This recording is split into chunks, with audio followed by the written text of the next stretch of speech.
What actually happens when a global idol says nothing, announces nothing, performs no stage action at all, yet makes the global media lose control in a matter of seconds? This was the question that suddenly hovered over Incheon International Airport on what appeared to be an ordinary morning, before a brief, almost trivial moment once again changed the way the world views Jungkook of BTS. Army was never truly prepared for what happened that day, even though they believed they had seen everything. Not because Jungkook did something physically grand, but because what he did was precisely the opposite: too small, too subtle, too human, yet too impactful to be ignored. Amid BTS's routine international departure to Dubai, among crowds of journalists, professional cameras, and phones raised high, Jungkook appeared not as a rigid icon, not as a distant star, but as a paradox that caused the media to lose its own narrative footing. That it all began with a simple post on Platform X by the fan account at Jake Chartsmaster. There were no sensational claims, no bombastic headlines, just a video lasting about 17 seconds. Yet within that brief duration, a global phenomenon was born once again. The video showed Jungkook, BTS's Magne, walking casually with the other members at Incheon International Airport, wearing an LA cap, a black leather jacket, a black t-shirt, and a black mask covering most of his face. There was no speech, no grand gesture, just calm footsteps and an unexpected interaction with the media camera and the highly curated world of global celebrity. Every movement is usually planned, every expression calculated, every camera angle understood as a narrative tool. But Jungkook did something that ran counter to that logic. He touched the camera lens. He played with it. He leaned in as if forgetting, or deliberately choosing to forget, that behind the lens stood a massive industry that has long framed his image. In one small moment, Jungkook reversed the power relationship between subject and observer. The camera, which usually controls the image, suddenly became a toy. The media's reaction was evident, even without excessive analysis. Journalists and fans crowded closer, phones and professional cameras lifted higher, as if afraid of missing the next second. Jungkook, with his relaxed and playful demeanor, displayed a calmness that sharply contrasted with the surrounding chaos. This was the irony most unsettling to the media. When the center of attention makes no effort to be the center of attention, fan comments appeared rapidly. One of the most frequently quoted read, "Jungkook playing with the media camera at Incheon Airport." This simple sentence, also shared by the account at Golden JK Universe, became a kind of collective summary of what had happened. But was it really just play? Or was there something deeper, something unconsciously, or perhaps very consciously being conveyed by Jungkook to the world? The video quickly went viral, not only among ARMY, but also within discussion spaces that are typically cool toward K-pop phenomena. There was something different about it. Not merely a cute idol moment, but a scene that sparked larger questions about Jungkook's current position, about BTS after military service, and about how the world should read their presence moving forward. BTS's departure to Dubai itself was no ordinary event. According to various reports, the trip is believed to be connected to preparations for a new album titled Erarang, scheduled for release on March 20, 2026, as reported by Dubai.news. Although the Erarang World Tour is set to begin in April 2026, the early journey to the Middle East sparked speculation that other plans are underway, whether exclusive promotions, strategic collaborations, or something intentionally yet to be announced. Middle Eastern media such as KHLJTimes.com also highlighted the possibility that the trip was related to special activities in the region, given that BTS's world tour is planned to include the Middle East in 2027. Some fans even linked it to BTS's history of performing in Riyadh in 2019, as discussed by thenationalnews.com, raising speculation that Dubai or Abu Dhabi could be the group's next major stage. Yet amid all these large-scale speculations, it was Jungkook's small moment at the airport that captured attention. Not an album announcement, not a tour schedule, not an official statement, but a flower smile seemingly leaking out from behind his black mask, a light gesture that felt too sincere to be dismissed as mere coincidence. Here is where the global media appeared to lose control. They had no script for a moment like this. The response from Global ARMY amplified the emotional impact. Messages of "Have a safe flight, Jungkook" flooded the comment sections. accompanied by press photos from BTS's departure that were reshared countless times. There was a sense of emotion difficult to articulate, a collective feeling that this was not just an overseas trip, but a symbol of BTS's return as a complete group after military service. Anticipation for their comeback felt increasingly real, increasingly close, and increasingly emotional. At this point, a larger question began to emerge. Why did this moment feel so significant? Why were 17 seconds at Incheon International Airport enough to shake the global media? The answer may lie in the fact that Jungkook, without uttering a single word, managed to show something rarely seen at the peak of the global entertainment industry: an unmanufactured intimacy, a courage to play in spaces usually defined by control, and a calmness that made the world around him grow noisy. And perhaps, without many realizing it, this is the beginning of something bigger. Something not yet announced, not yet named, but already beginning to send out tremors. If a single light touch on a camera lens could make the global media lose control, then what will happen when Jungkook and BTS truly open the next chapter of their journey?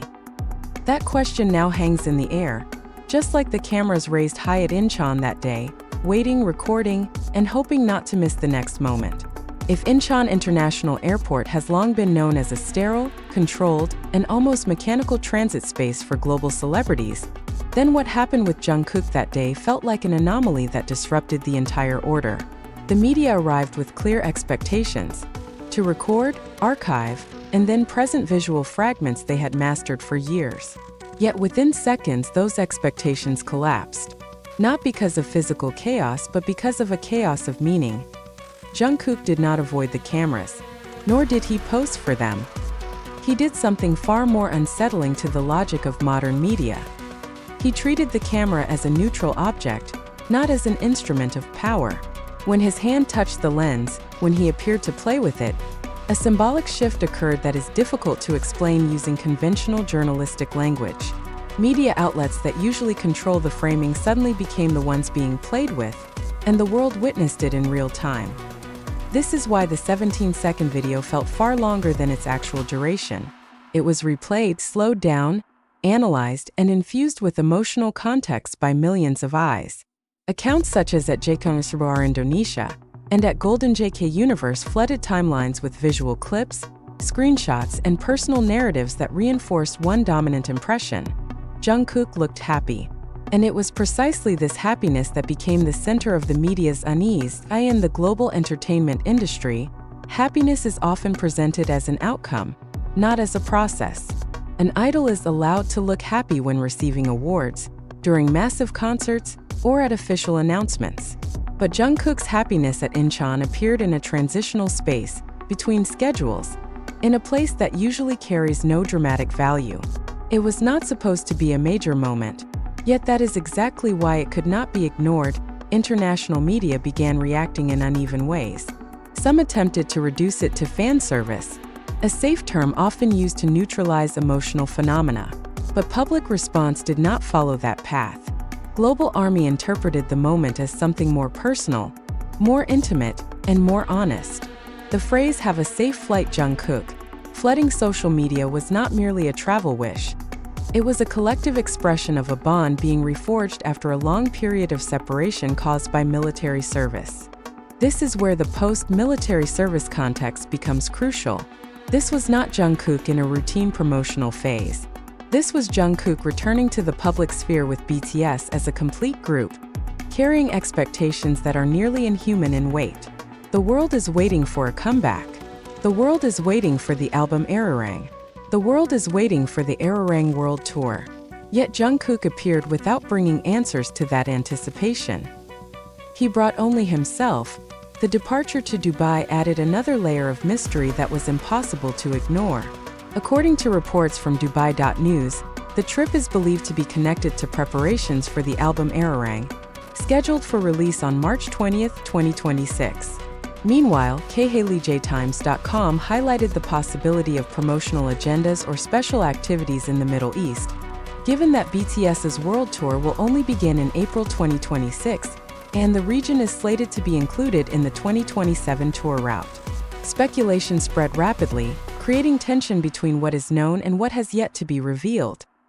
Some fans linked the trip to BTS's history in the region, particularly their 2019 concert in Riyadh mentioned by thenationalnews.com. That memory reopened collective imagination about the potential for a major stage in Dubai or Abu Dhabi. Yet ironically, all of that grand speculation was once again overshadowed by one small thing: Jungkook's smile behind his black mask. The mask itself became an unexpected symbol. It covered his face, yet made his expression clearer. It hid his smile, yet made that smile feel stronger. In visual culture, what is unseen is often more evocative than what is shown explicitly. Jungkook, consciously or not, used this paradox in an almost perfect way. Global media appeared to struggle to name what they were witnessing. Was it strategy? Was it spontaneity? Was it a hidden message? This inability to assign a label was the clearest sign that narrative control had shifted. For the first time in a long while, the media did not fully know how to frame Jungkook. On the other hand, ARMY did not demand explanations. They responded with emotion, with support, with a renewed sense of belonging. Press photos from BTS's departure were reshared not as archives, but as memories in the making. Every camera angle, every movement of Jungkook's hand, every step at Incheon felt like pieces of a puzzle not yet complete. And amid all of this, a question began to settle slowly yet inevitably. What if this moment was not a coincidence? What if this was precisely Jungkook's new way of communicating with the world? Without words, without announcements, without grand stages. A form of communication that rejects sensationalism, yet creates an even greater sensation. If Chapter 1 was about surprise, then Chapter 2 is about uncertainty. The media no longer stands on safe ground. Fans are no longer merely waiting. All parties now occupy the same gray space, trying to read signs that have not yet fully taken shape. And within that space, Jungkook walked away toward Dubai, leaving Incheon behind with one small moment that continues to grow in the world's mind. What is actually being prepared? Why does this journey feel heavier than just an international flight? At this point, it is becoming increasingly difficult to say that what happened at Incheon International Airport was merely a coincidence. Too many layers of meaning were revealed. Too many global reactions emerged, and the emotional resonance left behind by a moment that technically lasted only 17 seconds was far too strong. The entertainment world is accustomed to reading major events through numbers, audience counts, concert durations, album sales, tour scale. Yet Jungkook, paradoxically, disrupted the global narrative through something that was almost impossible to measure. When BTS moved on toward Dubai, what was left behind in Incheon was not just footprints or camera flashes, but a collective feeling that something had shifted. International media, usually quick to lock in a narrative, now sounded uncertain. Articles attempted to capture the essence of the moment, yet many became trapped at the surface level. They noted Jungkook's outfit, mentioned the black mask and leather jacket, repeated the fact that the video went viral. But there was something left unwritten, something felt, yet difficult to articulate. What was truly shaken was not the airport, nor the media itself, but long-held expectations of how a global idol is supposed to appear in public space. Jungkook did not display power, did not assert status, did not emphasize distance. Instead, he showed comfort in being under the spotlight without needing to control it. In the post-military service context, this attitude feels even more significant. This was not Jungkook returning to prove something, but Jungkook returning simply because he exists. The departure to Dubai reinforced the impression that BTS is now moving at a different rhythm. The album Arirang, scheduled for release on March 20, 2026, has become the center of global speculation. Even its title carries symbolism of identity, tradition, and cultural resonance. Yet instead of launching massive promotional campaigns, BTS chose silence. They chose to walk. They chose to be present without explanation. And Jungkook, in that small moment at Incheon, seemed to become the clearest representation of this strategy of silence. The response from Global ARMY showed that the message was received, even without words. Travel wishes, reshared press photos, and emotional comments were not merely forms of support, but signs that a bond once interrupted was now flowing again. There was relief, pride, and a sense of emotion difficult to conceal. BTS did not need to announce that they were back. Their presence alone was proof. At the same time, the media began to realize that they were no longer the sole arbiters of meaning. A video first uploaded by a fan account like Jake Chartsmaster grew into a global narrative without the need for institutional validation. This marked an important shift in the entertainment ecosystem. Narrative power is becoming increasingly decentralized. Jungkook's moment at Incheon was not amplified by the media, but by a community that felt emotionally connected to him. Speculation about BTS's agenda in the Middle East continues to circulate. Is this preparation for a performance in Dubai or Abu Dhabi? Is it an early step toward a larger expansion ahead of the 2027 World Tour? These questions are reasonable to ask, yet notably, Jungkook did not appear burdened by them. In the video, he carried no weight of the future. He carried only himself in the present. And perhaps that is where the greatest surprise lies. In an industry constantly oriented toward what comes next, Jungkook demonstrated the power of being in the now. The smile caught by the camera, or imagined behind the mask, became a symbol of rare calm. Global media, accustomed to searching for conflict, drama, or grand statements, found themselves losing control because there was nothing negative to exploit. This moment also sparked a broader reflection on what comeback truly means for BTS. Must a comeback always be marked by press conferences, bombastic teasers, and aggressive promotional strategies? Or can it begin with something far simpler? A step through an airport, a light touch on a camera lens, an honest interaction. Without saying anything, Jungkook seemed to offer the second possibility. He did not reject the spotlight, yet he did not submit to it either. He appeared as an individual comfortable with his identity, as part of a group now whole again, and as a symbol of a new phase not yet fully defined. The media may have lost control, but fans found a strong emotional anchor. When the plane carrying BTS took off for Dubai, this story was not over. On the contrary, it was just beginning. The moment at Incheon became a kind of prologue to the next chapter, a chapter that may be bigger, bolder, and more impactful. But if there is one lesson to be drawn from those 17 seconds, it is that Jungkook and BTS no longer feel the need to explain themselves to the world. It is the world that must now learn to read them in a new way. And perhaps when the album Erarang is finally released, when the world tour truly begins, many will look back and realize that the signs were there all along, that it all began at an airport, with a black mask, and a Jungkook who chose to smile, while the global media, for a moment, truly lost control.